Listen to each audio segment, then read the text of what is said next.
আল্লাহ রাব্বুল আলামিন বলছেন, নবী আপনি জানায় রাখেন, ফাতাওয়াল্লা আনহুম ফামা আনতা বিমালুম। তারা আপনার যতই প্রকারের বিরোধিতা করুক না কেন, তারা আপনার সামনে যেভাবে এসে আপনার বিরুদ্ধাচরণ করুক বা আপনার সামনে যে বার্তাই দেখ না কেন, আল্লাহ রাব্বুল আলামিন বলতেছেন আপনার জন্য আমি আল্লাহ রাব্বুল আলামিন এইটা জানায় রাখলাম। আমি আপনাকে দায়িত্ব দিলাম কিয়ামত পর্যন্ত মানুষের জন্য আমি আল্লাহ রাব্বুল আলামিন কোরআনুল কারীমের মধ্যে এটা ঢুকায় রাখলাম, ওয়াদাক্কির ফাইন্না যিকরা তানফাউল মুমিনিন।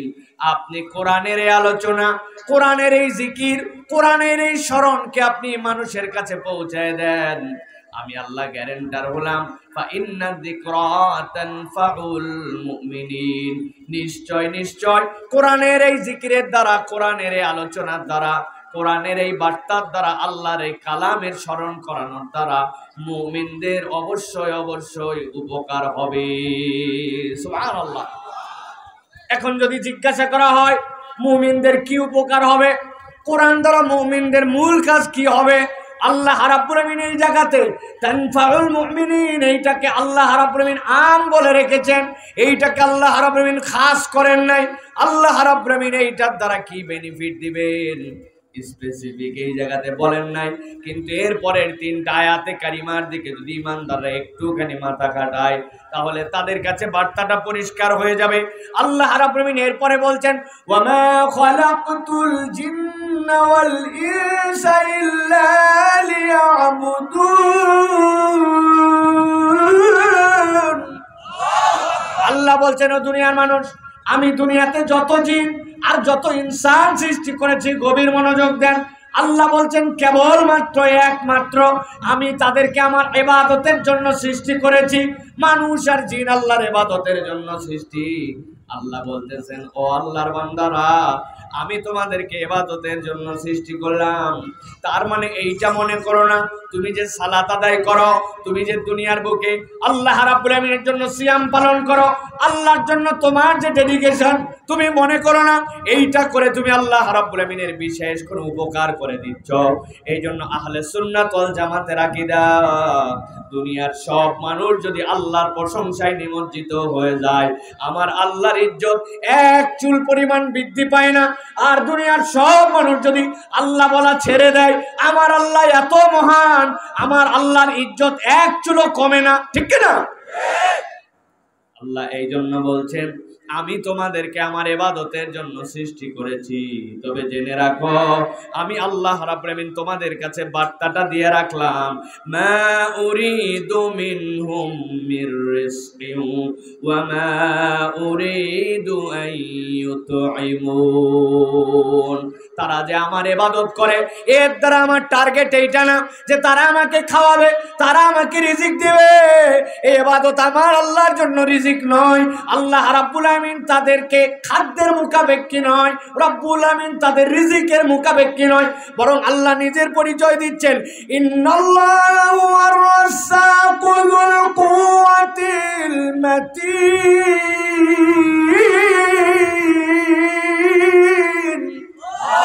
ও দুনিয়ার মানুষ ভালো করে জেনে রাখো, ওই আল্লাহ যিনি তোমার স্রষ্টা, নিজের পরিচয় দিচ্ছেন তিনি হচ্ছেন এমন রাজ্জাক যুল কুওয়াতিল মাতিন।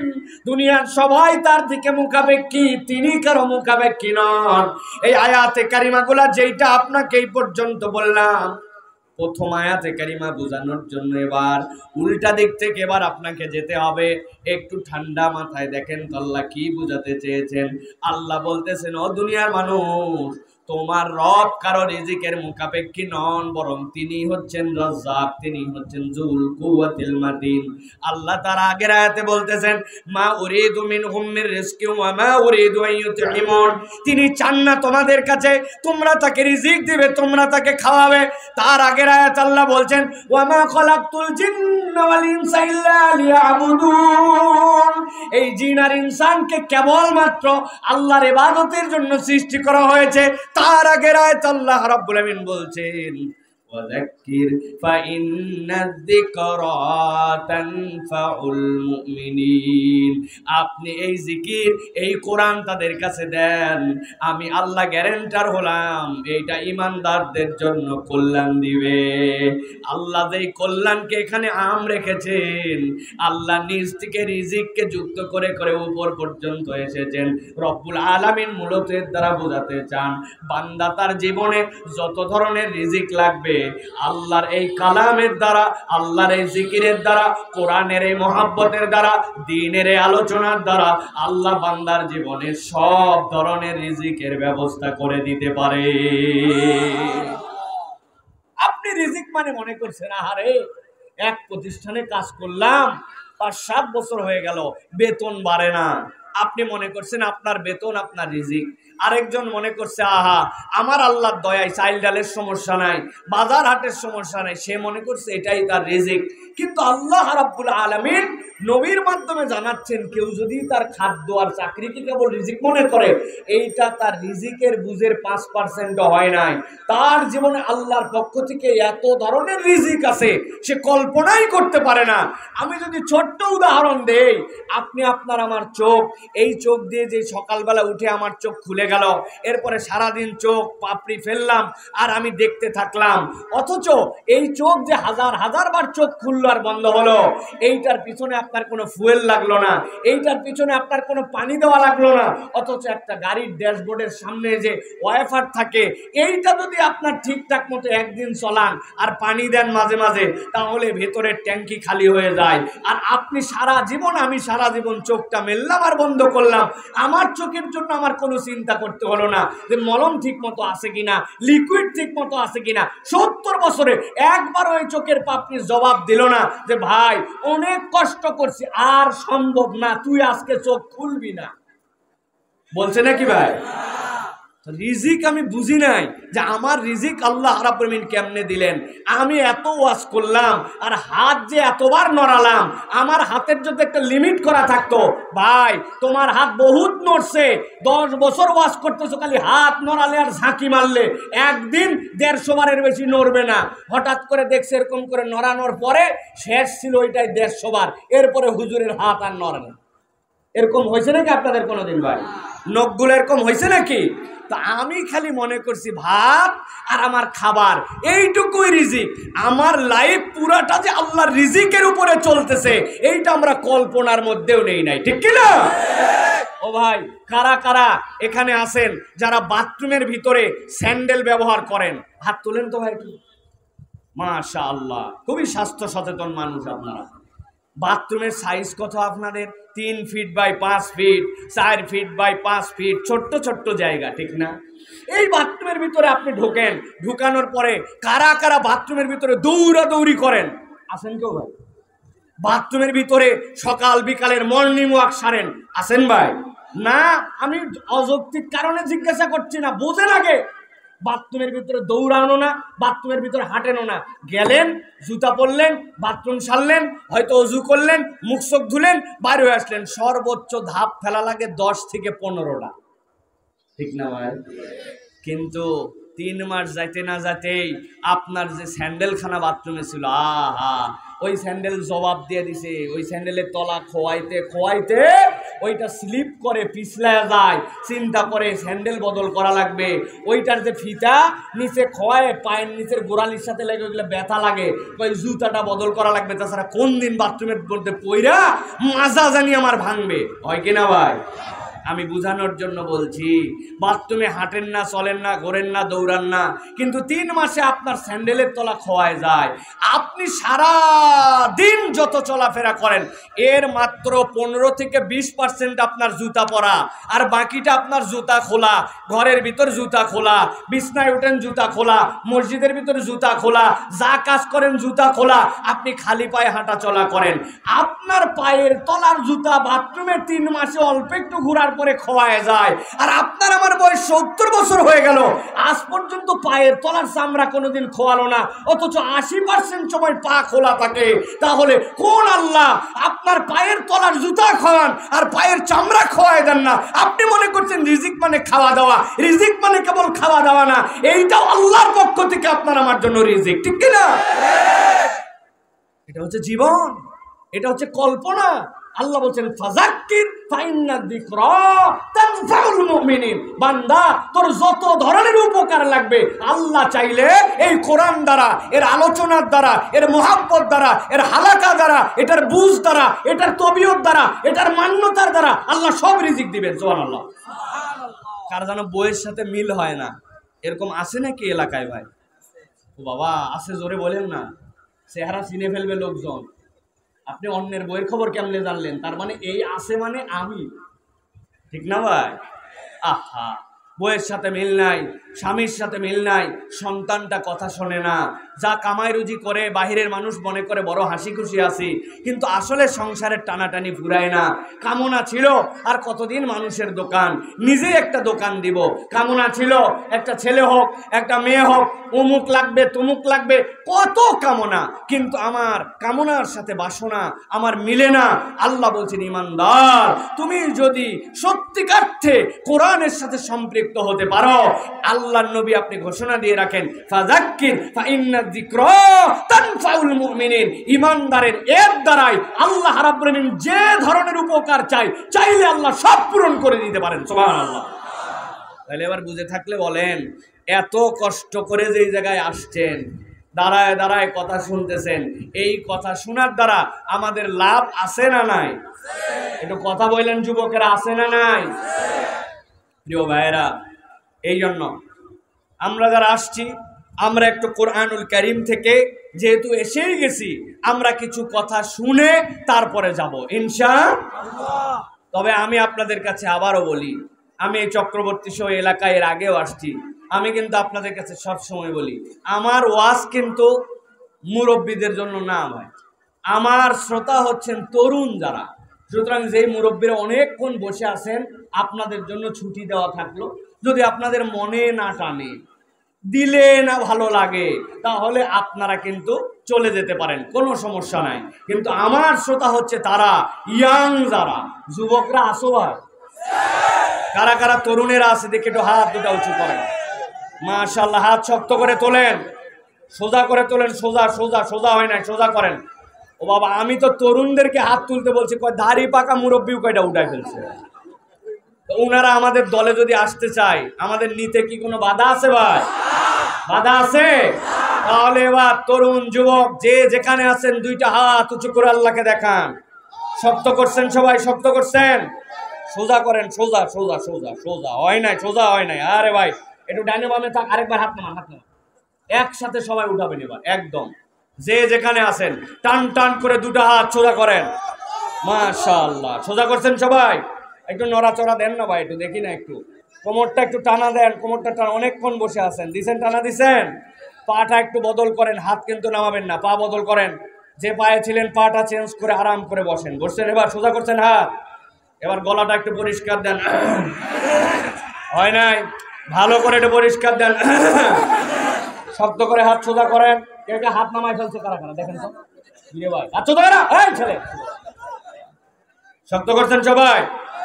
মাশাআল্লাহ, হাত সোজা হয়েছে, গলা পরিষ্কার হয়েছে। দেখি এবার বুক বরাবর হাত নামান, এই বরাবর। এবার আমরা আকাশ বাতাস মুখরিত করে আজকে জামিয়া আরাবিয়া আয়েশা সিদ্দিকা রাদিয়াল্লাহু তাআলা আনহা মহিলা মাদ্রাসার এই মাহফিলে আল্লাহ রাব্বুল আমিনকে হাজিরা দেওয়ার জন্য একটা আকাশ বাতাস মুখরিত করে একটা তাকবীর দিতে চাই। পারবেন ইনশাআল্লাহ? যারা পারবেন না তারা বলেন আল্লাহুম্মা আমিন। আসে কিছু। এবার যারা পারবেন তারা বলেন আল্লাহুম্মা আমিন। আমি যখন লিল্লাহে তাকবীর বলবো, হাত দুটো আসমানের দিকে ছুড়ে দিয়ে আল্লাহু আকবার বলতে হবে। রেডি আছেন সবাই? জীবনে এরকম শব্দ করে তাকবীর দেন নাই, এরকম একটা ফাটাফাটি তাকবীর দিতে হবে। রেডি আছেন সবাই? পারবেন তো ইনশাআল্লাহ? ফাঁকি মারবেন না তো? দেখে একটা তাকবীর দেন, লিল্লাহে তাকবীর, লিল্লাহে তাকবীর, আল কোরআনের আলো, আল হাদিসের আলো, কোরআন হাদিস যেখানে, আলেম ওলামা যেখানে, আল্লাহর আইন যেখানে, লিল্লাহি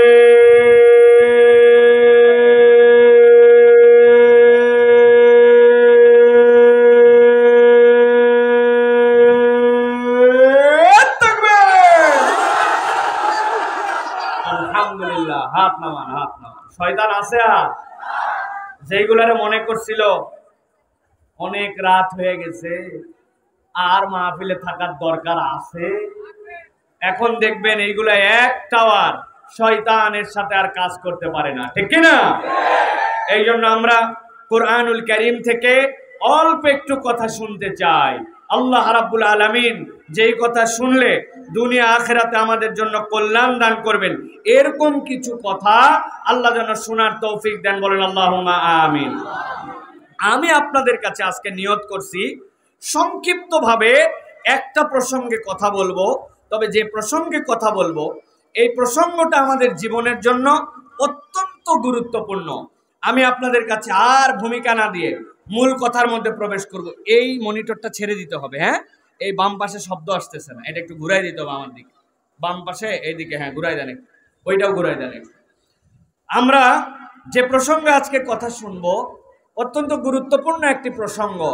সেটি হচ্ছে যে আমরা বিশ্বাস করি যে একদিন আমাদের এই দুনিয়ায় যে জীবন, আমাদের এই জীবন শেষ করে আমাদেরকে আল্লাহর কাছে ফিরতে হবে। বিশ্বাস করি তো? ঠান্ডা মাথায় বলেন, মানে আপনাকে জোরে করে চিৎকার করে সব কথা বলতে হবে এরকম না, কিন্তু হৃদয় থেকে অনুভব করে বলেন যে আল্লাহর কাছে আমাদেরকে যে একদিন ফিরতে হবে, চাইলেও ফিরতে হবে, না চাইলেও ফিরতে হবে, ঠিক কি না? ঠিক।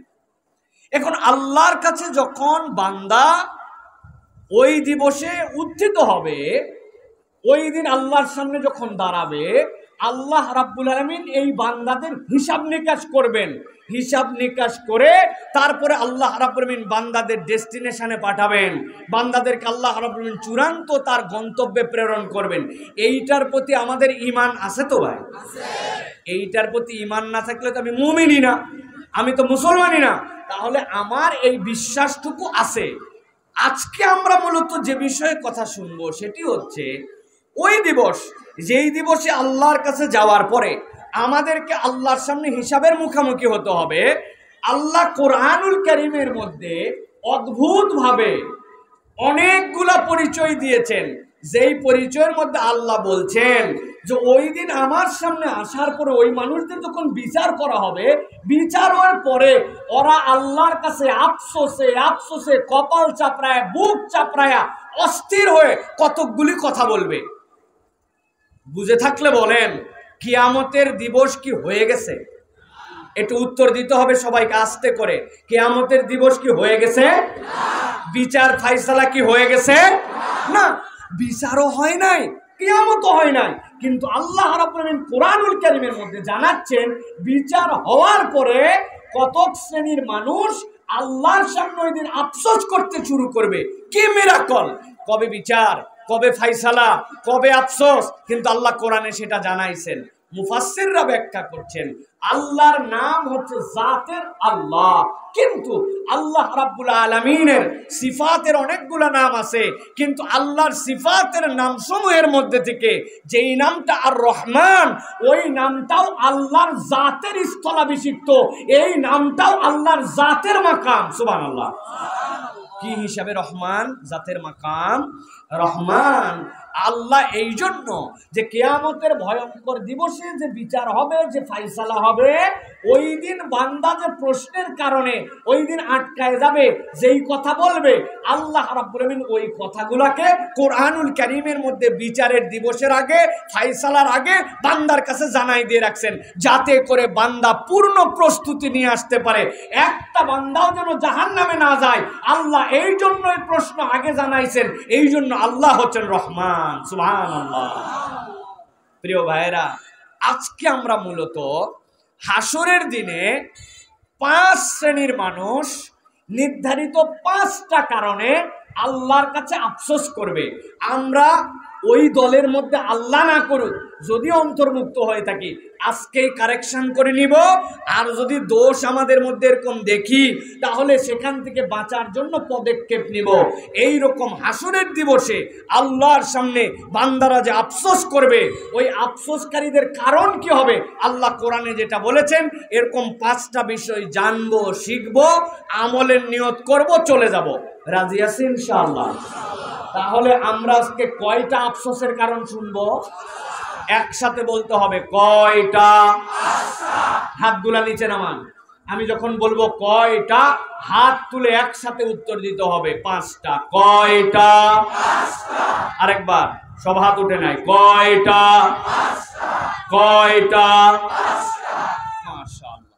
অনেকেই চিন্তা করছেন হুজুর হাত তুলে তুলে এগুলো বলানোর কারণ কি? এটার একটা কারণ আছে না? আমাদের ওই যে বলছি আলোচনা শুরুতে, অনেক ওয়াজ হয় কিন্তু আমাদের ওয়াজগুলা বাড়িতে যায় না।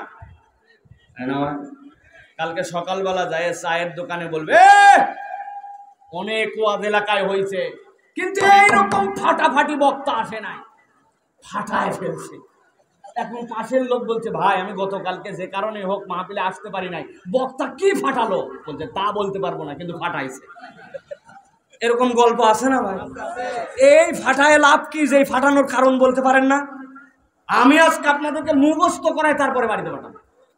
এই জন্য আজকের ওয়াজ বেশি দীর্ঘ হবে না। যদি আপনাদের কাছে আরো ঘন্টাখানিক বলি আপনাদের কষ্ট হবে ভাই? হবে, আমি জানি। এত দূর বলবো না ইনশাআল্লাহ। আমরা দেখি ইনশাআল্লাহ টাইমের মধ্যে শেষ করে দিব। তাহলে পরকালের সেই দিবসের আফসোসের 5টা কারণ জানবো। ওইটার মধ্যে যেন আমি তালিকাভুক্ত না হই, আল্লাহ যেন সেখান থেকে আমাকে বাঁচায়, ওই নিয়ত করে শুনে আমলে লাগে যাব ইনশাআল্লাহ। এই যুবকেরা রাজি আছো তো ভাই?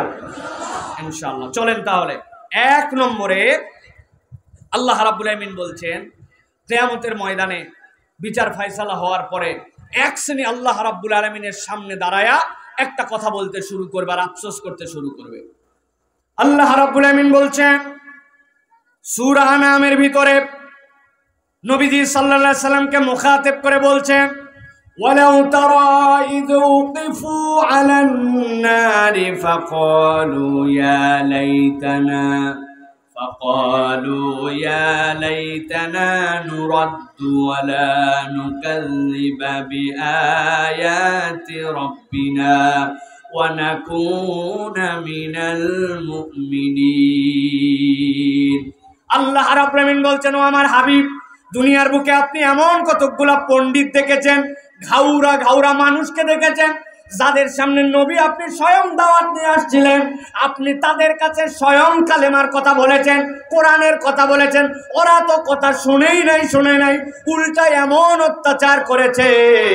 আপনি নরম দিলের মানুষ, আপনি মদিনায়, আপনি মক্কায় যখন ছিলেন তখন ওই মানুষগুলোর অত্যাচার আপনি সহ্য করতে পারতেন না। সাহাবীদেরকে জীবন্ত মানুষটাকে নিয়ে কয়লার উপরে চাপায় দিয়েছে, এরকম গল্প আপনারা শুনেছেন কিনা? সাহাবীদেরকে এমন ভাবে নিয়ে কষ্ট দিয়েছে, শুলের মধ্যে চড়ায়া শুল মাথা দিয়ে বের করে দিয়েছে। হযরতে বেলাল রাদিয়াল্লাহু তাআলা নূর মতো মানুষকে উটের পিছনে বেঁধে দিয়া উটকে দাবড়ায় দিয়েছে, জীবন্ত মানুষটাকে চামড়া পর্যন্ত ছিলায় ফেলছে, কিন্তু তাদের দিলের মধ্যে দয়া হয় নাই, দিনের দাওয়াত তারা নেয় নাই। আপনি নবী এইটা দেখেছেন, তবে নবী আপনি যদি দেখতেন আরেকটা দৃশ্য কিয়ামতের দিনে কেমন হবে। আমার আল্লাহ রাব্বুল আলামিন বলছেন ওয়ালাউ তারা ইয উকিফু আলান নারি ফাকালু ইয়া লাইতানা নুরাদ্দু ওয়ালা নুকাল্লিমা বিআয়াতি রাব্বিনা ওয়া নাকুনা মিনাল মুমিনিন। ওই মানুষগুলাকে আপনি দেখতেন, আল্লাহ বিচার ফয়সালা করার পরে ওদেরকে জাহান্নামের সামনে হাজির করে দিয়েছেন, এখন তাদেরকে জাহান্নামের মধ্যে নিয়ে যাওয়া হবে। এই সময় ওই মানুষগুলার মুখ দিয়ে কথা বের হয়ে যাবে।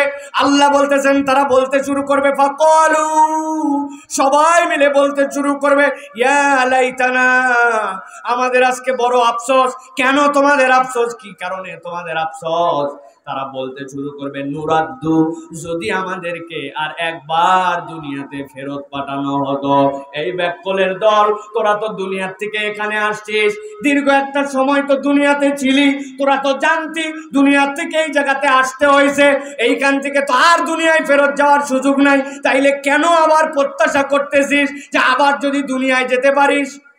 তাও আবার জাহান্নামের সামনে দাঁড়ায়া তাদের মধ্যে তখন তারা বলতে শুরু করবে, ওয়ালা নুকাযযিবা বিআয়াতি রাব্বিনা ওয়া নাকুনা মিনাল মুমিনিন। আজকে আমরা এমনি এমনি দুনিয়ায় ফেরত যেতে চাই না, দুনিয়ায় আমরা ফেরত যেতে চাই এই কারণে আজকে আসার পরে বুঝছি আযাব কি জিনিস, আল্লাহর সত্যটা কি জিনিস। একবার যদি আমরা এবার দুনিয়ায় ব্যাক করে যেতে পারতাম, আমরা প্রতিশ্রুতি দিচ্ছি আল্লাহর কোনো আয়াত আর অস্বীকার করতাম না, আর আমরা প্রত্যেকে এক একজন সঠিক ইমানদার হয়ে যেতাম। আমি এই গাজীপুরের চক্রবর্তীর মুসলমানের কাছে আওয়াজ করে শুনতে চাই, হাসরের ময়দান হয়ে যাওয়ার পরে, আল্লাহর বিচার হওয়ার পরে, ওই দিন যদি দুনিয়ায় ফেরত আসতে চাওয়া হয়, ওই দিন কি দুনিয়ায় ফেরত আসার কোনো সুযোগ পাওয়া যাবে? দুনিয়ায় কি ফেরত আসার সুযোগ পাওয়া যাবে? তাহলে এই মানুষগুলো রব্বুল আমিনের কাছে দাঁড়ায় দাঁড়ায় বলতে শুরু করছে, রব্বানা বসরনা ওয়া সামি'না ফারজি'না না'মাল সালিহান ইন্না মুকিনুন।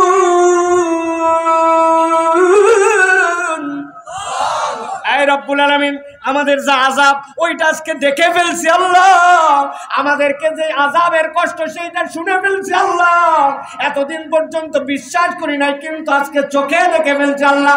তোমার কাছে আর একটা বার আবদার, আমাদেরকে দুনিয়ায় ফেরত পাঠাও। একবার যদি আমরা দুনিয়ায় ফেরত যেতাম, আমরা আর কোনো খারাপ কাজ করতাম না, না ভালো কাজ করতাম, আর কেবলমাত্র ভালো কাজই করতাম না। ইন্না মুকিনুন, আমাদের বিশ্বাস দৃঢ় হয়ে গেছে রব্বুল আমিন ওই দিনের ওই ফয়সালার পরে আমাদেরকে দুনিয়ায় আর একবার ফেরত পাঠাও, আফসোস করবে। আপনি আমি সবাই জানি ওই দিন যাওয়ার পরে আর ফেরত আসা যাবে না, আল্লাহও জানেন বান্দাকে ওই দিনের পরে আর ফেরত পাঠানো হবে না, কিন্তু আল্লাহ কোরআনে বান্দাকে জানাই দিচ্ছেন, বান্দা ওই দিন যাওয়ার পরে কিন্তু আফসোসের কারণ হবে। দুনিয়াতে আমি যাইতে চাই কারণ আমি আর একটু নেক আমল করতে চাই, ওই দিন আসা যাবে না, কিন্তু আজকের দিনে আল্লাহ জানাই দিলেন ওই দিনের আফসোস যেন করতে না হয়। বান্দা এখন থেকেই তোর আমলটা একটু বাড়ায়া নে, ঠিক কি না? সব বেড়ে গেল আমার জীবনে, একটু হিসাব মিলান রে ভাই, হিসাব মিলান। বাড়ির থেকে কতদিন আগে বের হয়ে আসছিলেন, গার্মেন্টসে কতদিন আগে চাকরি নিয়েছিলেন, আপনার আমার বয়সটা বাড়তে বাড়তে কত দূর চলে গেল। ওই যে যখন আমার বয়স 15 বছর ছিল তখনও আমার সূরা মুখস্থ ছিল 10টা, এখন আমার বয়স 40, এখনো আমার সূরা ওই 10টা।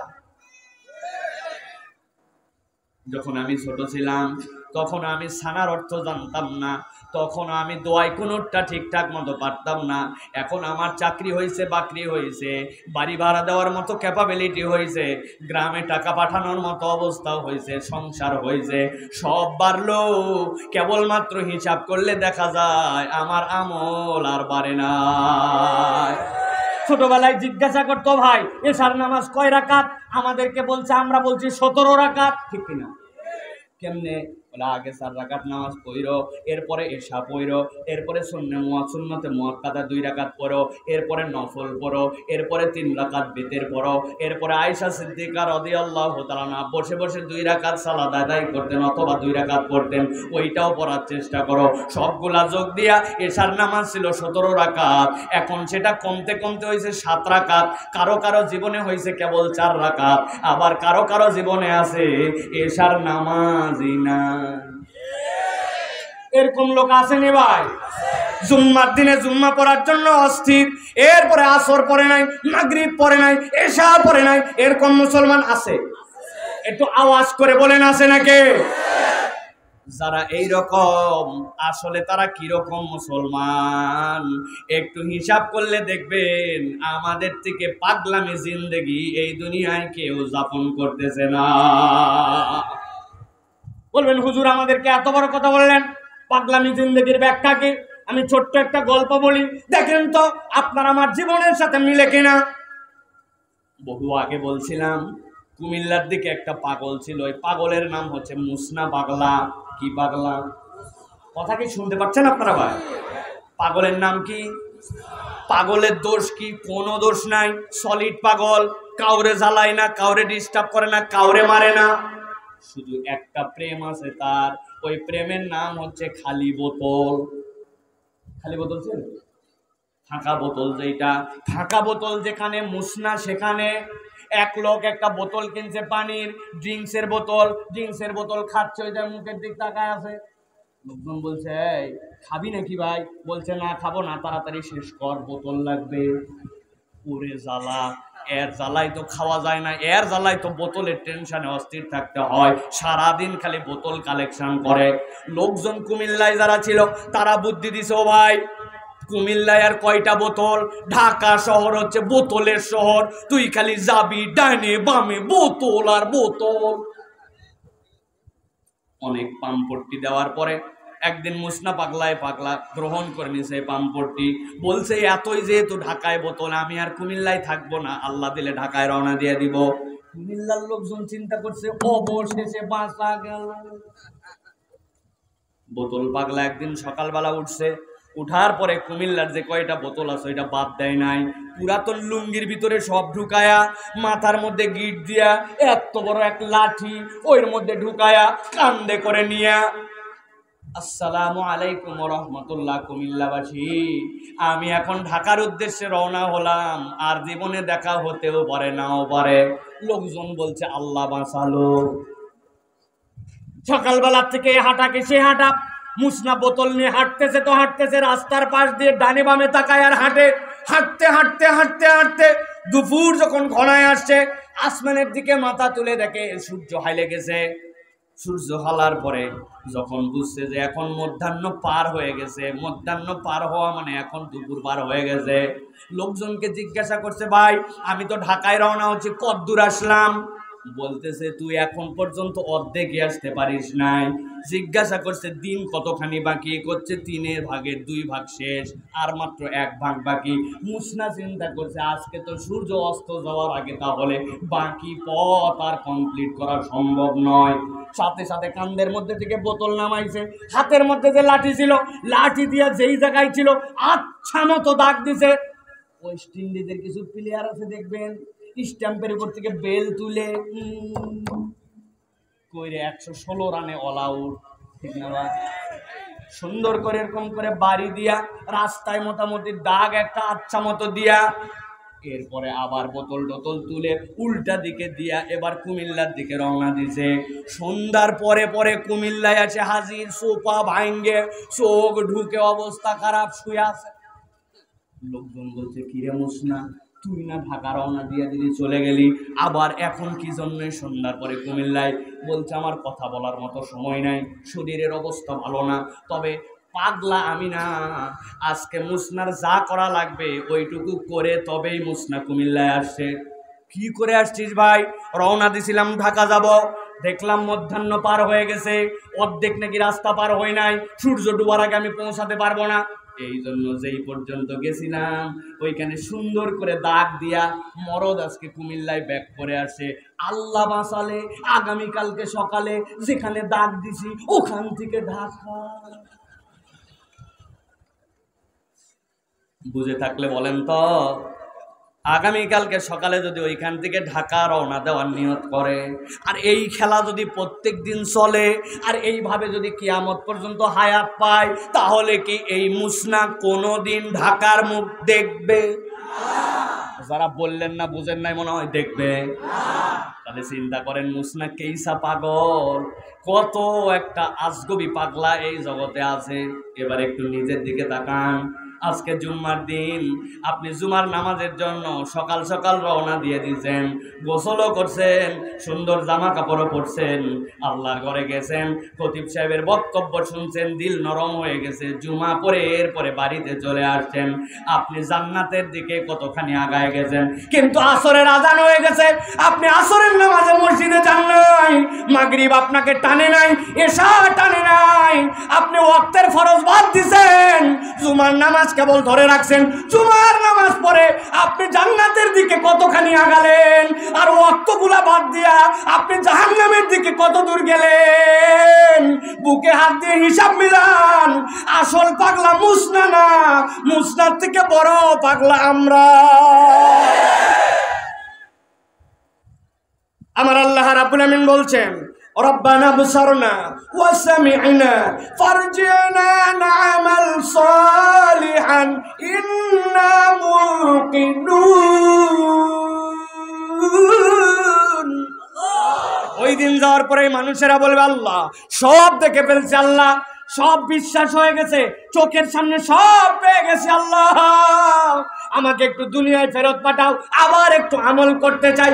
আল্লাহ বলছেন, আমার আদরের গোলাম, ওই দিন আর দুনিয়ায় ফেরত আসা যাবে না, কিন্তু আমার একটা বান্দাকে আমি জাহান্নামে দেখতে চাই না। আমি দেখতে চাই আমার বান্দারা জান্নাতের প্রতীক হোক। এই জন্য আমি অগ্রিম জানায় রাখলাম, পুঁজি বাড়ায় ওই দিন যাওয়ার পরে ফেরত আসা যাবে না। ঠিক না? তাহলে আমাদের নামাজ কালামে মনোযোগ বাড়ানো লাগবে কিনা? মা বোনদের পর্দা পুশিদা করা লাগবে কিনা? মিথ্যা কথাটা বাদ দেওয়া লাগবে কিনা? আমার আল্লাহ রাব্বুল আলামিন বলছেন, সাবধান হও।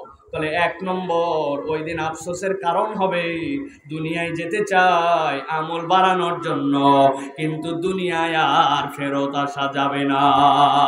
ঠিক না? মনে থাকবে তো এই পয়েন্ট। এবার চলেন 2 নম্বরে। আল্লাহ রাব্বুল আমিন বলছেন, এক শ্রেণীর লোকের যখন বিচার হয়ে যাবে, বিচার হওয়ার পর মানুষ আল্লাহর কাছে আফসোস করতে শুরু করবে। তারা 2য় শ্রেণী। কি কারণে আফসোস করবে? কেন তাদের ওই দিন আফসোস হবে? আল্লাহ বর্ণনা করতেছেন। আল্লাহ কোরআনে বলছেন, ইন্না আনজারনাকুম আযাবান করিবা ইয়াওমা ইয়ানজুরুল মারউ মা কদ্দামাত ইয়াদাহু ওয়া ইয়াকুলুল কাফিরু ইয়া লাইতানি কুনতু তুরাবা।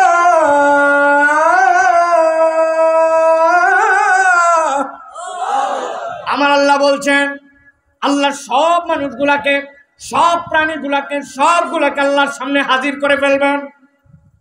মানুষদেরকে স্টপ করাই দিবেন, দাঁড়ায় যাও, আগে বিচার হবে। বাহিমাতুল আনাম, যে সকল প্রাণীরা আছে তাদের বিচার হবে। নবীজি একটা উদাহরণ দিচ্ছেন, 2টা মেষকে আল্লাহর সামনে হাজির করা হবে, 2টা ছাগল, 2টা ভেড়াকে আল্লাহর সামনে হাজির করা হবে। ভেড়া 2টা যেই না হাজির হয়েছে, তাদেরকে আল্লাহ রাব্বুল আমিন দেখাই দিবেন দুনিয়ায় তার অপরাধ কি ছিল। একজনের মাথার মধ্যে এরকম টান টান শিং ছিল, আর একজনের শিং ছিল না। যেই বেটার শিং ছিল, শিংয়ের গরম আছে, ওই গরমে একসাথে 2 জন খাচ্ছিল, কিন্তু শিং দিয়ে দিছে গুতা, যেইটার শিং নাই কষ্ট পাইছে। আল্লাহ বলবেন, দুনিয়ার বুকে যেইটা কষ্ট দিছিলি ওইটার এখন শিং উঠায় দাও, সে এখন রিপিট করে ওইটার শিং দিয়ে গুতা দিয়া দিবে। যেই না এই গুতাগুতি বরাবর হয়ে যাবে, আল্লাহ যত প্রাণী আছে সব প্রাণীদেরকে এরপরে মাটি করে দিবেন, সবগুলা মাটি হয়ে যাও। তারা চোখের সামনে দেখবে এই প্রাণীদের বিচার হয়ে গেল আর সবগুলি মাটি হয়ে গেল। এইটা দেখে আল্লাহ বলছেন, আফসোস করতে শুরু করবে একদল। ইন্না আনজারনাকুম আযাবান করিবা, ওদের সামনে যখন আযাব চলে আসবে ওরা দেখে ফেলবে তাদের বিচার কি হয়েছে, জাহান্নামের গর্জন কি জিনিস। ওই দিন বিচারের প্রক্রিয়ায় আসমান থেকে তার হাল কি, এইটা যখন দেখে ফেলবে, ইয়াউমা ইয়ানজুরুল মারউ মা কদ্দামাত ইয়াদা, হাতের মধ্যে চলে আসবে আমলনামা, অগ্রে কি প্রেরণ করছিল সব হিসাব তার কাছে চলে আসবে। ব্যাংকের মধ্যে কবে লেনদেন হয়েছে আমার মনে নাই, কিন্তু সিস্টেমের মধ্যে সব থেকে যায়। আপনি যখন বছরের স্টেটমেন্ট তুলে আনেন, আপনি নিজেই মনে করতে পারেন না, হায় হায় এই টাকা আবার কবে ঢুকলো আর এইটা কেমনে খরচ করলাম। সব যখন চলে আসে, আল্লাহ বলছেন ওই রকম ভাবে তাদের সামনে সব হিসাব চলে আসবে। যেই না চলে আসবে ভয় পেয়ে যাবে, ঘাবড়ায় যাবে, তারা আল্লাহর কাছে বলতে শুরু করবে, ইয়াকুলুল কাফিরু ইয়া লাইতানি কুনতু তুরাবা। ওই যে প্রাণীরা যেরকম করে মাটি হয়ে গেল, আমরা যদি মাটি হইতে পারতাম বড় বেশি ভালো হতো। ও তরুণেরা, ও যুবকেরা, ও ইমানদারেরা, যারা কোরআনকে বিশ্বাস করেন, আল্লাহকে বিশ্বাস করেন, বুঝে থাকলে বলেন, আল্লাহ যখন মৃত্যুকে জবাই করে দিবেন আর আপনার আমার মৃত্যু নাই, আল্লাহর হিসাব যখন হবে ওই সময় যদি মাটি হতে চায়, এই মাটি কি ওই দিন আর হওয়া যাবে? হওয়া যাবে? তাহলে এই মানুষরা মাটি হতে চাইল কেন? এই মানুষেরা মাটি হতে চাইল কেন না? ওই মানুষগুলা দেখছে সামনে তার জন্য কি পাঠানোর কথা ছিল, এইটার ব্যালেন্সে চেক এন্ড ব্যালেন্স করে নাই। চাকরি থাকতেও পারে, নাও থাকতে পারে, ফিক্সড ডিপোজিট একটু একটু করে জড়ো করে রেখেছে, চাকরির ফান্ডের থেকে পিএফ নামে আপনার 15% করে বেতন কেটে রেখেছে, আপনার ভবিষ্যতের সবকিছুর আয় ব্যয়ের হিসাব আছে। কিন্তু ওই দিনে যাওয়ার পরে আল্লাহর আযাব থেকে কেমনে বাঁচবো, রব্বুল আমিনের সামনে কেমনে দাঁড়াবো, ওইটা নিয়ে যার কোনো চিন্তাই নাই। মিথ্যার পরে মিথ্যা তার জিন্দেগি, হারামকে তার কাছে কোনো কিছুই মনে হয় না। আল্লাহর দ্রোহিতা, আল্লাহর হুকুম থেকে বরখেলাপের জিন্দেগি, তার মধ্যে একটুকু প্রভাব পড়ে না। আল্লাহ বলতেছেন ওই মানুষটা ওই দিন যাওয়ার পরে বিপদে আটকায় যাবে, ওর আফসোসের কারণই হবে ভবিষ্যতের জন্য পাঠানোর কথা ছিল কি, আজকে আসার পরে দেখি আমলনামার মধ্যে আসলে কিচ্ছু নাই। চোখ বন্ধ করলে আমার অন্ধকার লাগে, আপনাদের কেমন লাগে জানি না। আমরা সত্যি সত্যি পরকালের জন্য কতটুকু প্রেরণ করেছি এটা ভাবার সময় এসেছে। আমার আল্লাহ রাব্বুল আমিন বলছেন ওই মানুষের আল্লাহর কাছে বলবে, ইয়াকুলু ইয়া লাইতানি কদ্দামতু লিহায়াতি ফায়াউমাইযিল লা ইউআযিবু আযাবাহু আহাদ ওয়া লা ইউসিকু ওয়াসাকাহু আহাদ। আল্লাহ বলছেন, ও দুনিয়ার মানুষ, আল্লাহ যত ধরনের ভয়ঙ্কর কথা কোরআনে বলেছেন, এটা আমার কাছে অন্যতম ভয়ঙ্কর। আল্লাহ বলছেন যারা ওই দিন যাওয়ার পরে বলবে, আয় আল্লাহ কি অগ্রগামী পাঠায় আসলাম, আজকের দিনে আযাব দেখার পরে ভয় লাগতেছে। আল্লাহ বলতেছেন তোরে এমন ধরা ধরবেন, তোরে এমন বাধা বাঁধবেন, ওয়ালা ইউসিকু ওয়াসাকাহু আহাদ, আল্লাহর মতো বাধা ওই দিন কেউ বাঁধতে পারবে না। আল্লাহ রেগে বলতেছেন তোর একটা হায়াত দেওয়া হয়েছিল, তুই তোর ভালো মন্দ সব বুঝলি, কেবল ইসলামের ভালো মন্দটা তুই বুঝলি না, পরকালের আমলনামার কথা একবার ভাবলি না। এই কেমন জীবন তুই পার করলি, আজকের দিনে এসে আবার বলতেছিস ইয়া লাইতানি কদ্দামতু লিহায়াতি। এই কথা বলার কারণে আল্লাহ তারে বেঁধে ফেলবেন, আল্লাহ তারে ধরে ফেলবেন। একসাথে উত্তর দেন, আল্লাহ যদি কাউরে ধরে, এই ধরানোর থেকে ছুটানোর মতো কেউ আছে? ছুটানোর মতো কেউ আছে? দুনিয়াতে সাধারণ ছাত্ররা, জনতারা এমন ধরা ধরলো, এরা মনে করছিল আগামী 40 বছর আল্লাহ রাব্বুল আমিন 40 ঘন্টাও সময় দেয় নাই, থাপড়ায়া বিদায় করছে, ঠিক কি না? তাহলে দুনিয়ার ধরা যদি এইটা হয়, কত কিছু পাওয়ার সব চলে গেল, তাহলে আল্লাহ যদি ধরে ওই দিন আমার কি হবে? তাহলে এই বান্দাই একবার চিন্তা করলো না যে আমার জিন্দগিটা চলানোর কথা কেমনে, আর আমি চলাই কেমনে। মুখের দাড়ি কাটা বন্ধ করলো না, টাকনুর নিচে কাপড় যাওয়া বন্ধ হলো না, চায়ের দোকানে বসলে গিবত বন্ধ হলো না, সুদের কারবার বন্ধ হলো না, দোকানে মিথ্যা কথা বলা বন্ধ হলো না, 2 নম্বর ধোকাবাজি বন্ধ হলো না। আরে আল্লাহর নাম করেও মিথ্যা কথা বলে। গার্মেন্টস আলা আপনার একটু ছুটি দিছে জোহরের সময়, তোর জোহরের নামাজ পড়ার জন্য, অন্য সময় নামাজ 3 মিনিটে শেষ হয়, 5 মিনিটে শেষ হয়, আর এই অজুহাতে নামাজ পড়ার জন্য বের হয়, 1 ঘন্টায় উনি ঢুকে না, এমন ভাব যেন উনি নামাজের গোষ্ঠী উদ্ধার করে ফেলতেছে, উনি যে জনগণের হক নষ্ট করতেছে। এরকম মুসলমান বোধহয় গাজীপুরে নাই। আহা, আল্লাহ বলতেছেন এই জন্য কদ্দামতু লিহায়াতি, তুমি তোমার জীবনের জন্য কি প্রেরণ করছো ওই দিন যাই আফসোস করবা। তাহলে ওই দিন আফসোস করলে কোনো লাভ হবে না। আমাদের হিসাবটা আজকে ফজর থেকেই তাহলে শুরু করা উচিত, ঠিক না? এই জন্য প্রিয় ভাইরা, এইটা হবে 2 নম্বর আফসোস। আমার তরুণ, আমার যুবক, আপনারা ইসলামের জন্য ডেডিকেটেড, আপনারা কোরআন পছন্দ করেন, মাহফিল পছন্দ করেন, আলেম ওলামারে পাইলে টাইনে একটা সেলফি তোলে, সেলফি তোলার পর ওইটা প্রোফাইলে দেয়, ওর পাশ দিয়ে নায়ক চলে গেলে, নায়িকা চলে গেলে জিন্দগিতে থুতু দিবে, কিন্তু তার সাথে ছবি তুলবে না।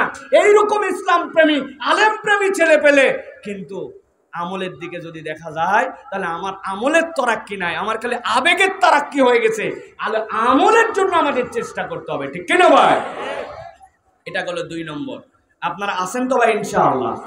প্রিয় ভাইরা, চলেন এবার 3 নম্বর আফসোস যেটা, সেইটা আমরা একটুখানি কোরআন থেকে জানার জন্য চেষ্টা করি। আল্লাহ রাব্বুল আমিন বলছেন এইটা হবে অন্যতম একটা ভয়ঙ্কর আফসোস ওই দিন মানুষের জন্য। কি আফসোস হবে? আল্লাহ সূরা আল হাক্কার মধ্যে বলছেন ওই দিন বান্দারা আল্লাহর সামনে আসবে, আসার পরে রব্বুল আমিন সব মানুষকে ডাকার পরে তাদেরকে আমলনামা দিয়ে দিবেন। একটু ঠান্ডা মাথায় দিলটা নরম করে খেয়াল করেন। আল্লাহ বলছেন ওয়া আম্মান উতিয়া কিতাবাহু বিশিমালিহি ফায়াকুলু ইয়া লাইতানি লাম উতা কিতাবিয়া ওয়া লাম আদরি মা হিসাবিয়া ইয়া লাইতাহা কানাতিল কাদিয়া। ওই দিন আল্লাহ রাব্বুল আমিন এক শ্রেণীর মানুষকে ডাক দিবেন, ডাক দেওয়ার পরে বলবেন ও বান্দারা তোদের আমলনামা ধর। ওদের আমলনামাগুলা ডান হাতে দিয়ে দেওয়া হবে। যেই না আমলনামা ডান হাতে পেয়ে যাবে আল্লাহ বলছেন তারা এমন খুশি হবে ওয়ানকলিবু ইলা আহলিহি মাসরুরা। গরুর বাচ্চা কেবল যখন ভূমিষ্ঠ হয় 2 দিন 3 দিন যখন পার হয়ে যায় দেখবেন কারণ নাই, কিচ্ছু নাই, গরুর বাচ্চা খালি টকবক টকবক করে হরিণের মতো লাফায়। কোথা থেকে কোথায় যাচ্ছে, কেন লাফাচ্ছে, বেঁকা হয়ে লাফায়, সোজা হয়ে লাফায়। আল্লাহ বলতেছেন যারা আমলনামা ডান হাতে চলে আসবে লাফাতে লাফাতে পরিবারের কাছে চলে যাবে, দেখো দেখো আমার আল্লাহ আমার কি বিচার করেছেন, আমাকে ডান হাতে আমলনামা দিয়ে দিয়েছেন। ওই বান্দারা খুশি হয়ে যাবে। ফেরেশতারা তাদেরকে ডাক দিয়ে বলবে এদিকে আয় বান্দা, থাম, এত খুশি হওয়ার দরকার নয়, আরো কথা তো তোদের জন্য বাকি আছে।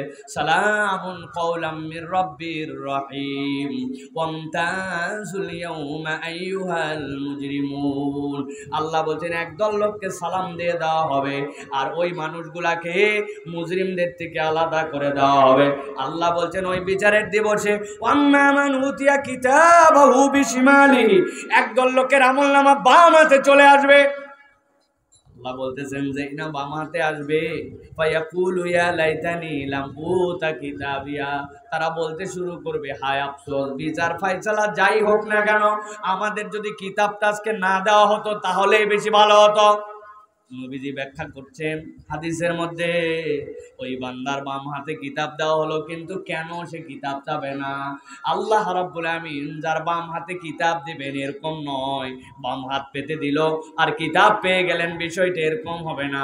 বরং যার বাম হাতে কিতাব দেওয়া হবে হাদিস বলতেছে তার হাতটাকে বাম দিক থেকে পিছন দিকে নিয়ে যাওয়া হবে, যাওয়ার পরে হাত টেনে বড় করে তার পিছন দিক থেকে বুক ছিদ্র করে সামনের দিকে হাত বের করে দেওয়া হবে। যেই না তার হাত বুক ছিদ্র করে সামনে বের হবে, এত কষ্ট এত কষ্ট, ওই বান্দা বলবে আল্লাহ বিচার ফায়সালা যাই হোক, ফায়াকুলু ইয়া লাইতানি লাম উতা কিতাবিয়া, আমাদের যাই হোক না কেন আমাদের যদি কিতাবই দেওয়া না হতো, ওই বাম হাতে কিতাব পাওয়াটা স্বয়ং একটা আযাব হবে। আল্লাহর কাছে তারা বলতে শুরু করবে ওয়ালাম আদরি মা হিসাবিয়া, আমাদের যদি হিসাব না হতো, ইয়া লাইতা কানাতিল কাদিয়া, আমাদের জন্য যদি মৃত্যুই সব কিছুর শেষ হয়ে যেত কতই না ভালো হতো। বুঝে থাকলে বলেন তো, এই যে আমরা ঘুমায় যাব মৃত্যু হবে, এই মৃত্যু দ্বারা কি আমাদের শেষ হবে? আমাদের কি হিসাব হবে না হবে না? আল্লাহ বলতেছেন ওই দিনকে ভয় করো যেই দিন তোমার আমলনামা বাম হাতে আসতে পারে। সুতরাং বাম হাতে আমলনামা আমার যেন না আসে, এইটার জন্য আমার মেন্টালি প্রিপারেশন এখন থেকে নিতে হবে, আমলের জিন্দেগিতে রূপান্তর করতে হবে। আল্লাহ কোরআনুল কারীমের মধ্যে বলে দিয়েছেন ওয়াম্মা মান উতিয়া কিতাবাহু ওয়ারা আযহারি ফাসাউফা ইয়াদউ সুবুরা, এই আমলনামা বাম হাতে হাতে মানে কেবল বাম নয়, পেছন থেকে তোমার ভেদ করে যখন আমলনামা আসবে বান্দা, ওই দিন বড় বিপদ হয়ে যাবে রে। ওই দিন এখনো আসে না, কিয়ামত এখনো হয় না। আল্লাহ তোর বান্দাকে বাঁচায় দিতে চায়। অতএব বান্দা আল্লাহরে ভয় করে এখন থেকে যেন ডান হাতে আমলনামা আসে সেই চিন্তা কর। আল্লাহর নবী তো আরো ভয়ঙ্কর কথা বলেছেন, কোন বান্দা যদি মনে করে আমার আমলনামা আমাকে কেবল পড়তে দেওয়া হচ্ছে তাহলে বোধহয় আমি বেঁচে গেলাম, তাহলে সে ভুল করবে। আল্লাহ কোরআনে বলেছেন যেই মানুষগুলাকে বলা হবে ইকরা কিতাবাক কাফা বিনাফসিকা আল-ইয়াউমা আলাইকা হাসিবা, আল্লাহ যদি কাউকে বলেন কিতাব পড়, তার মানে ওই বান্দা ধরা খেয়ে যাবে। আল্লাহ যাদেরকে কেবল বাঁচাবেন, এই জন্য নবীজি সাল্লাল্লাহু আলাইহি ওয়াসাল্লাম বলছেন আল্লাহুম্মা হাসিবনি হিসাবান ইয়াসীরা। হিসাবান ইয়াসীরের ব্যাখ্যায় মুহাদ্দিসিনে কেরাম বলেছেন আল্লাহ তুমি আমাকে বিনা হিসাবে জান্নাত দাও। হিসাব চাইলে বান্দা এক সকাল আর এক বিকালের হিসাব দিতে পারবে না। এত বড় দাড়িওয়ালা হুজুর, আপনি মনে করছেন সলিড হুজুর, বাপরে বাপরে মুত্তাকি বান্দা, কিন্তু ওনার সামনে দিয়ে একজন মহিলা চলে গেছে। শয়তানের ওয়াসওয়াসায় তার অন্তরের ভিতরে এমন কিছু জাগ্রত হয়েছে, ওইটা যদি হুজুরের কপাল দিয়া দাড়ি পাকা মুরব্বির কপাল দিয়ে লেখা হতো, মানুষ তার দিকে সালাম তো দূরের কথা, জুতা দিয়েও তার দিকে নিক্ষেপ করতো না। চিন্তা করতো আমার জুতার অপমান করা হবে। এই লোকের মনে এই খারাপ হতে পারে। আপনার আমার মনের মধ্যে এরকম কল্পনা, এরকম খারাপ দিক, এরকম গোপন গুনাহ আছে কিনা? আহা, আমার বাথরুমের গুনাহ, আমার পার্সোনাল ঘরের গুনাহ, আমার মোবাইলের গুনাহ, আমার চোখের গুনাহ, আমার কানের গুনাহ, আমার কল্পনার মধ্যে যা নেওয়া লাগবে না তার গুনাহ, আমার বাহিরের এক রূপ ভিতরের এক রূপ, এই সব কিছু যদি আমার সামনে আসে আর আমার আল্লাহ যদি বলেন এক সন্ধ্যার হিসাব দাও, এক বিকালের হিসাব দাও, বান্দা পার পাবে না, পার পাবে না। এই জন্য আমার নবী বলছেন বান্দারে এমনভাবে জীবনযাপন কর ওই দিন যায় যেন এইটা বলতে না হয় আমার হিসাব যদি না হতো, আমার মৃত্যুই যদি শেষ হতো, হিসাবও হবে, মৃত্যু তোমার শেষ হবে না, তাহলে ওই দিনে আফসোস কাজ দিবে না। এই জন্য আল্লাহ রাব্বুল আলামিন সতর্ক করে দিয়েছেন বান্দাকে, বান্দা ডান হাতে আমলনামা পাওয়ার মতো জিন্দেগিটা গঠন করো, ঠিক না?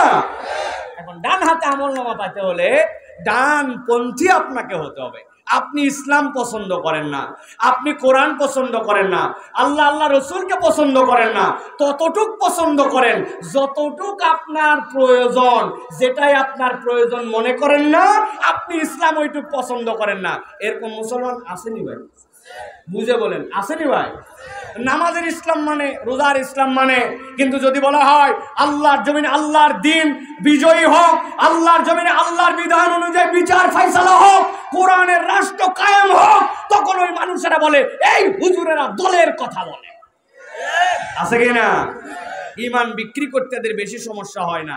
এক কাপ চা আর একটা বিড়ি এই দিলে এইটা চেঞ্জ হয়ে যায়। আসেনি ভাই? এই জন্য প্রিয় ভাইয়েরা, ডান হাতে আমলনামা পাওয়ার জন্য ডানপন্থী মানুষ হতে হবে। ইসলামকে আপনার সর্বোচ্চ প্রায়োরিটি দিতে হবে। ধানাই পানাই করে মুসলমান হলে চলবে না, ঠিক না? আমাদের সমাজে প্রচুর পরিমাণ এখন আমরা ফ্রড আর ধানাই পানাই করা মুসলমান হয়ে গেছে। আমরা নামাজও পড়ি, মিথ্যাও বলি, আমরা নামাজও পড়ি, গীবত গিল্লাও করি, আমরা ইসলামকে পছন্দ করিও বলি, আবার আমরা ধোঁকাবাজির সাথেও চলাফেরা করি। আছে কিনা ভাই? খবরদার, খবরদার, এই জিন্দেগি হলে হবে না ভাই। এই জিন্দেগি আল্লাহ রাব্বুল আলামিন আপনি আমি যদি গঠন করে যাই, আল্লাহর কাছে আমাদের বাঁচার কোনো উপায় থাকবে না। এই জন্য আল্লাহর হুকুমের মধ্যে আপনাকে আমাকে ঢুকতে হবে। ডান হাতে আমলনামা পাওয়ার মতো কাজ নিয়ে আল্লাহর সামনে আপনাকে আমাকে হাজিরা দিতে হবে। ছোট্ট একটু গরমের দিন, ছোট্ট একটু নিজের কাজ, এরকম অজুহাত দিয়া রমজান মাসে রোজা রাখে না। আহা, দোকানদারগুলো এত ভালো হয় রমজান মাসে, আল্লাহ ওদের প্রতি বরকত দেখ, রহমত করুক। ওরা কালো কাপড় সামনে টাঙ্গায়া ভিতরে মুসলমানদের খাওয়ায়। আহা, ঠিক না ভাই? কারণ কালো কাপড়ের ভিতর দিয়ে আল্লাহও দেখে না, বান্দাও দেখে না, তাই তো না? কেমনে তাহলে এই রোজা কোন অজুহাতে আপনি বাদ দেন? আপনি চিন্তা করেন তো ভাই, আপনি কোন অজুহাতে ফরজ আল্লাহর বিধানকে আপনি হালকাভাবে নিয়ে ফেলছেন? এইগুলো আমলের মধ্যেই নেয় না। আহা, এই জন্য প্রিয় ভাইয়েরা, আল্লাহ রাব্বুল আমিনের কাছে আমরা ডান হাতে আমলনামা চাই তো ভাই? ডান হাতে আমলনামা চাইলে আমাদেরকে ডানপন্থী কাজ করতে হবে। রাজি আছি তো ইনশাআল্লাহ? রাজি আছি তো ইনশাআল্লাহ? তরুণ এবং যুবকদেরকে আমাদের জাগতে হবে।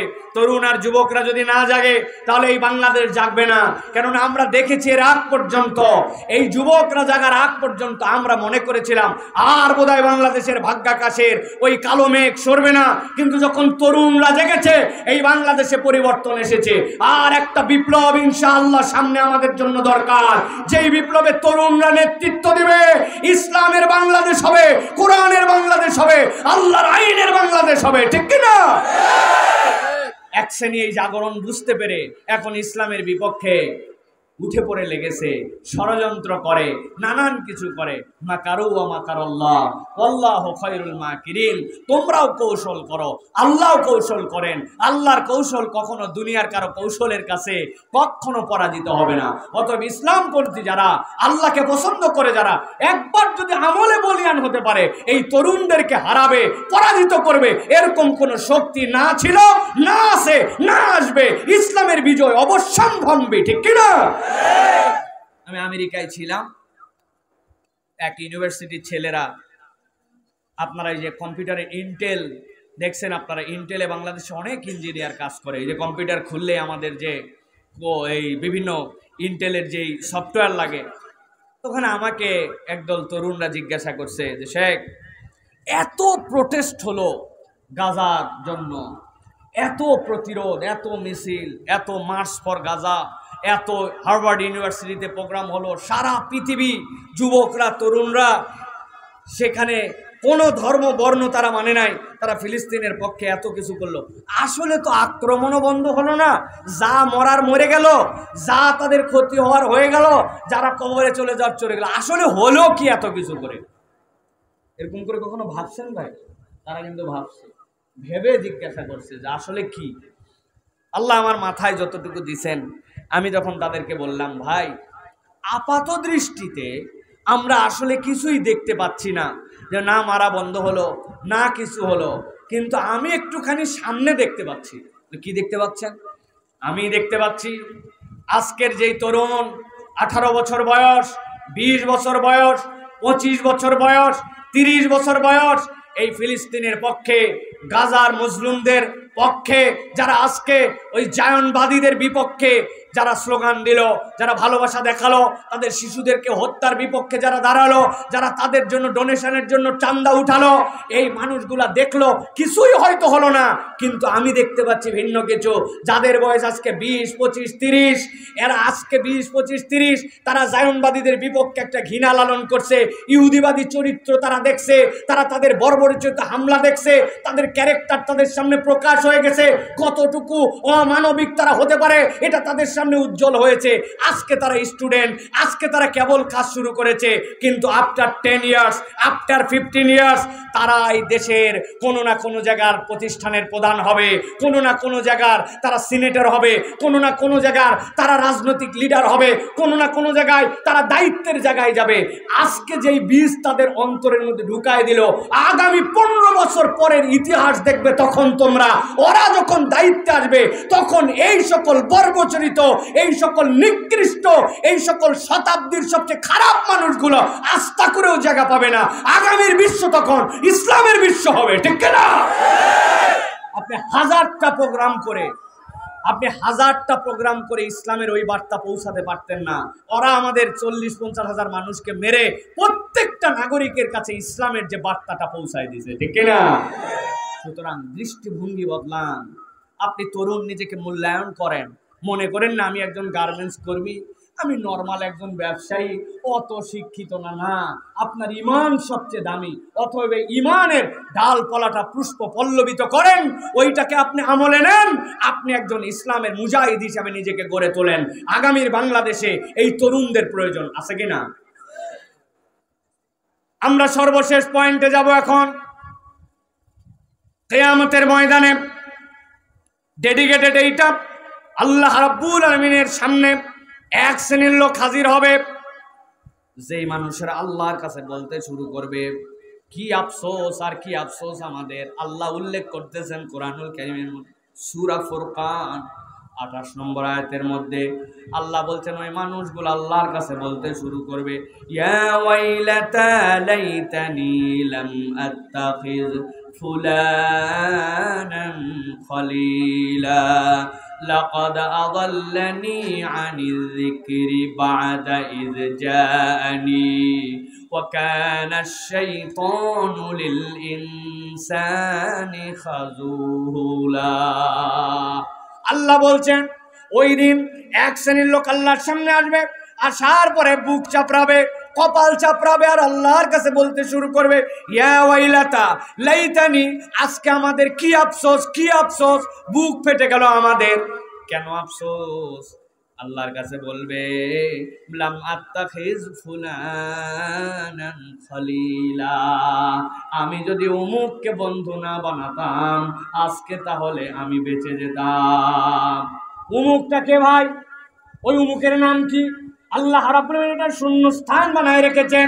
আল্লাহ বলছেন তারা আফসোস করে বলবে, লাম আত্তাখিজ ফুলানান খলিলা, ফুলান মানে হচ্ছে অমুক, অমুকের নাম আল্লাহ বলেন নাই। আল্লাহ বলতেছেন অমুকের দোষটা কি রে? তোর ওই বন্ধুর কারণে তুই যা আফসোস করতেছিস ওই বন্ধুর দোষ কি ছিল বলতো? সাথে সাথে সে বলতে শুরু করবে, লাকাদ আযাল্লানি আনি যিকির বাদা ইয জানি, আমার কাছে কোরআনের বার্তা চলে আসছিল, আমার কাছে হকটা স্পষ্ট হয়ে গেছিল, আমার কাছে প্রকৃত সত্যটা প্রকাশ হয়ে গিয়েছিল, কিন্তু এই কপাল পোড়া এমন কপাল পোড়া ছিল সে আমাকে হেদায়েতের রাস্তা থেকে মিসগাইড করে ফেলেছে। লাকাদ আযাল্লানি আনি যিকরি বাদা ইয জানি ওয়া কানা আশ-শাইতানু লিল ইনসানি খাযুলা। আর শয়তান তো মানুষের জন্য ধোঁকাবাজ ছিল, আমি আমার বন্ধুর কারণে আজকে আমি পথহারা। এমন বন্ধু আমার অনেক আছে। প্রথম দিন যেদিন ও সিগারেট ধরাইছিল আমি বলছি এই ফাঁকে যাই বিড়ি ধরাবি, বন্ধু আমার সহ্য হয় না, কিন্তু বন্ধুত্ব বাদ দেয় নাই।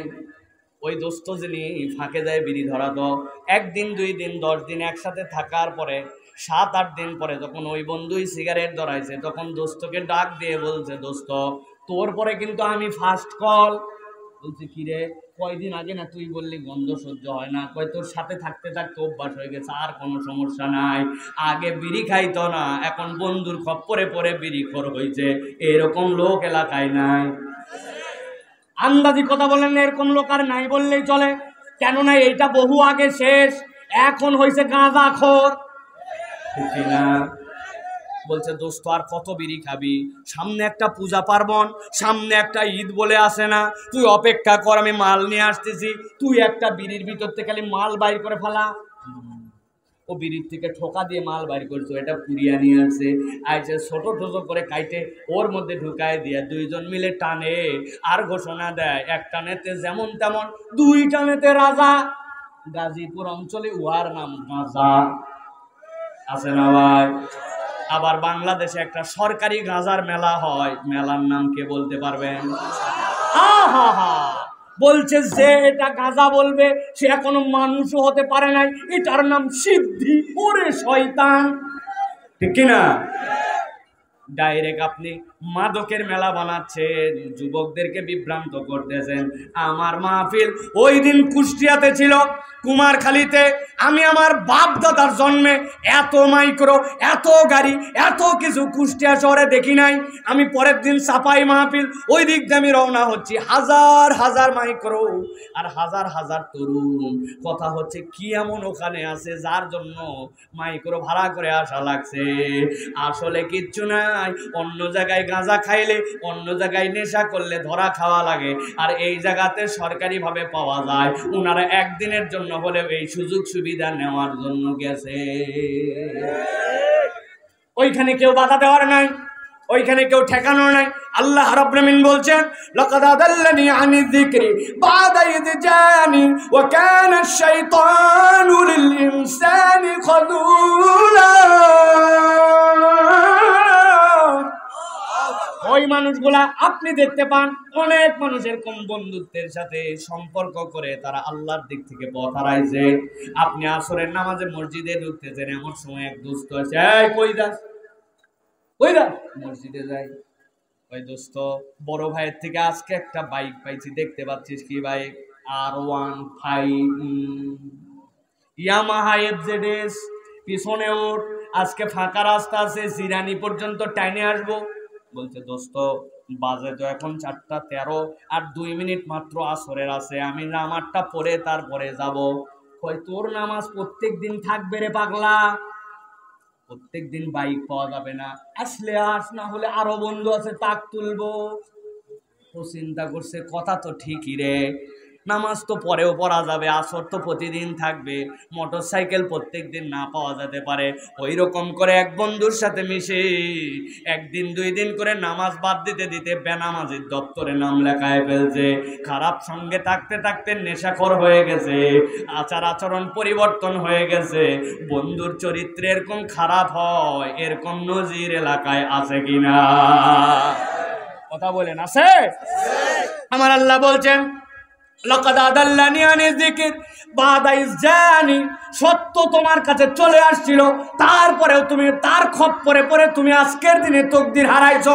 আল্লাহর কাছে বলবে ইয়া ওয়াইলাতা লাইতানি লাম আত্তাকিজ ফুলানান কলিলা, উমুককে যদি বন্ধু না বানাইতাম আজকে আমার এই অবস্থা হইতো না। বলছে চল মাহফিলে চল, রাখ এগুলা বক্তার ওয়াজ সব ইউটিউবে পাওয়া যায়, অত ওয়াজ শোনা লাগবে না। ভিতরে সিপার মধ্যে চল, ওই জায়গায় যাওয়ার পরে চলতেছে গেম, নাম কি?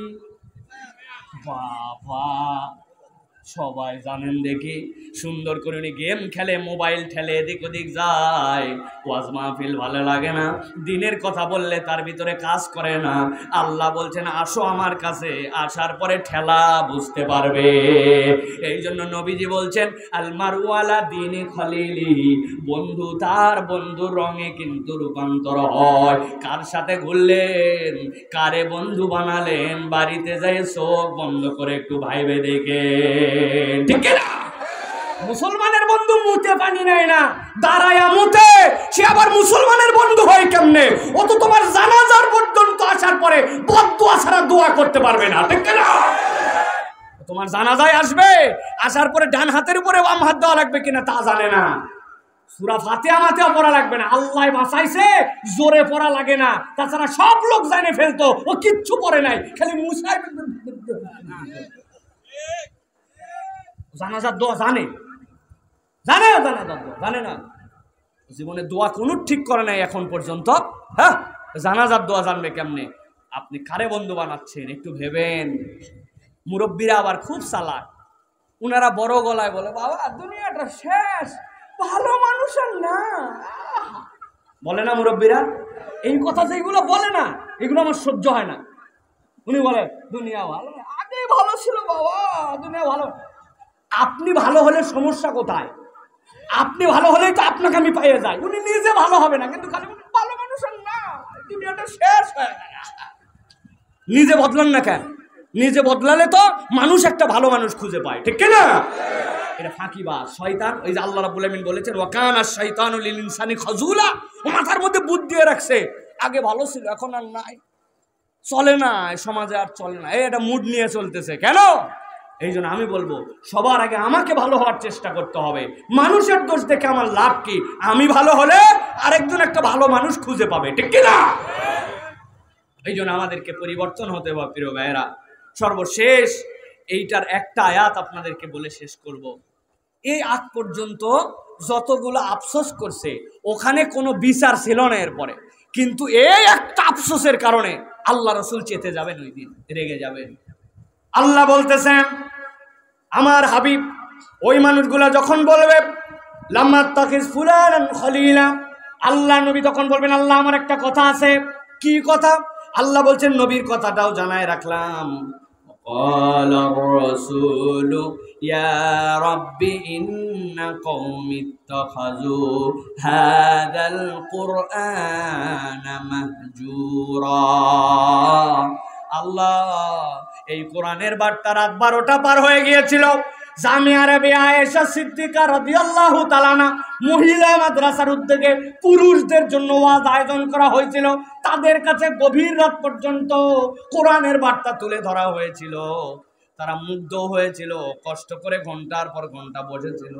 কিন্তু আল্লাহ এই কোরআন আসার পরে ইত্তাখাযু হাযাল কুরআনা মাহজুরা, এই কোরআনকে আর কোরআনের বিধানকে খেল তামাশা হিসাবে নিয়েছিল, সিরিয়াস হয়ে নেয় নাই। শোনার জন্য শুনেছে, বলনেওয়ালা বলার জন্য বলেছে। আল্লাহ আমি বিচার দিলাম, কেবলমাত্র ওই বন্ধু খারাপের জন্য বিচার নয়, আমি আল্লাহর পক্ষ, আমি নবীর পক্ষ থেকেও তার জন্য ডবল ডবল আমি মামলা দিয়ে দিলাম। যেই নবী সিজদায় পড়ে যাবেন, ওই নবী আল্লাহর কাছে প্রশংসা করবেন।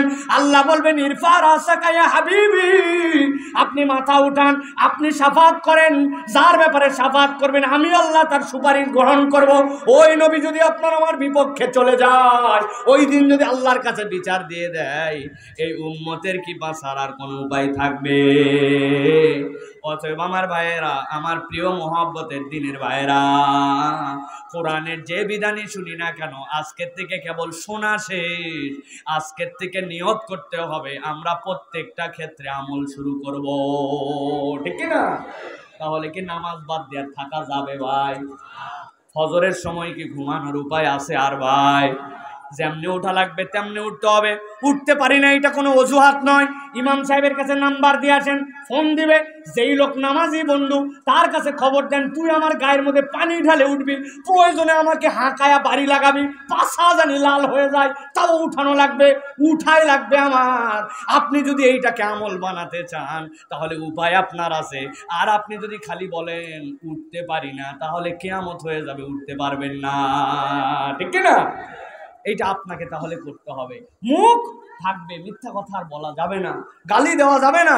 পুরুষ মানুষ কেমনে দাড়ি কাটে, আল্লাহু আকবার, এইটা তো কোনো পুরুষের চরিত্রই হতে পারে না। আল্লাহ পুরুষকে আলাদাই করছেন এই দু একটা সৌন্দর্য দিয়ে। নারীর মুখে দাড়ি ওঠে না, পুরুষের দাড়ি ওঠে। আল্লাহ তোমার কথা আজকের থেকে শুনে ফেললাম, ইত্তাখাযু হাযাল কুরআনা মাহজুরা, আমি ওই দলের মধ্যে নাই। আল্লাহ আমি আজকের থেকে সুন্নতের পাবন্দ হলাম। টাকনুর নিচে কাপড় যায় বাদ দিলাম, এটার মধ্যে কোনো সৌন্দর্য নাই, কেটে ফেলে দিয়া এইটা উঠায়া আমি ইসলামের দিকে ধাবিত হয়ে গেলাম, আল্লাহ আল্লাহ রসুলের পক্ষের মানুষ হয়ে গেলাম। এটার জন্য আলাদা আল্লাহর ওলি হতে হয় না। নামাজ কালামটা ঠিক করেন, বাবা মায়ের কথা শোনেন, হারাম সম্পর্ক ছেড়ে দেন, চোখের গুনাহ বাদ দেন, দেখবেন আপনার জীবনটা সুন্দর হয়ে গেছে। আপনি নিজেই অনুভব করতে পারবেন আমি একটা পবিত্রতার জিন্দেগি যাপন করতেছি। সুবহানাল্লাহ। দাঁড়ায় মুখে পানি নেয় না, ওর পবিত্রতার অপবিত্রতা, ওর মধ্যে আর কুত্তার মধ্যে বেসিক পার্থক্য কি বলেন তো ভাই? পার্থক্য আছে? আছে। আন্দাজি কথা বলেন না। কুত্তা সবসময় বাইর করে রাখে আর ওই খালি ঢাকায় রাখে, এই পার্থক্য। একই চরিত্র দুইজনের। মুসলমান তো এটা করতে পারে না। আবার বলে হুজুর এমন প্যান্ট পরছি, কি করব ভাই? আমি বললাম ভাই এই প্যান্ট কি আসমান থেকে আইছে ভাই? তুমি নিজে নিজে বানায় নিছো, সুতরাং তোমাকে নিজে নিজে চেঞ্জ হতে হবে ভাই। পরিবর্তনের সময় এখনই, পরিবর্তনের সময় প্রত্যেক দিন আসে না, দিলে প্রত্যেক দিন কথা দাগ কাটে না, কোন দিন কোন কথা হেদায়েতের জন্য যথেষ্ট হয়। অথবা আজকে আমরা এটাকে অপরচুনিটি মনে করি। রাত গভীর হয়ে গেছে, 12টা পার হয়ে, 12:15 পার হয়ে গেছে, এতগুলো মানুষ এই জায়গায় বসে আছেন, এটা সস্তা কথা না। 1.5 ঘন্টায় মানুষগুলো দাঁড়ায় থাকলো, আমি হলেও হয়তো দাঁড়ায় থাকতে পারতাম না। আল্লাহু আকবার। তাহলে আমরা পরিবর্তন হবো তো ইনশাআল্লাহ। আল্লাহ আমাদের আজকের আয়োজনকে কবুল করেন।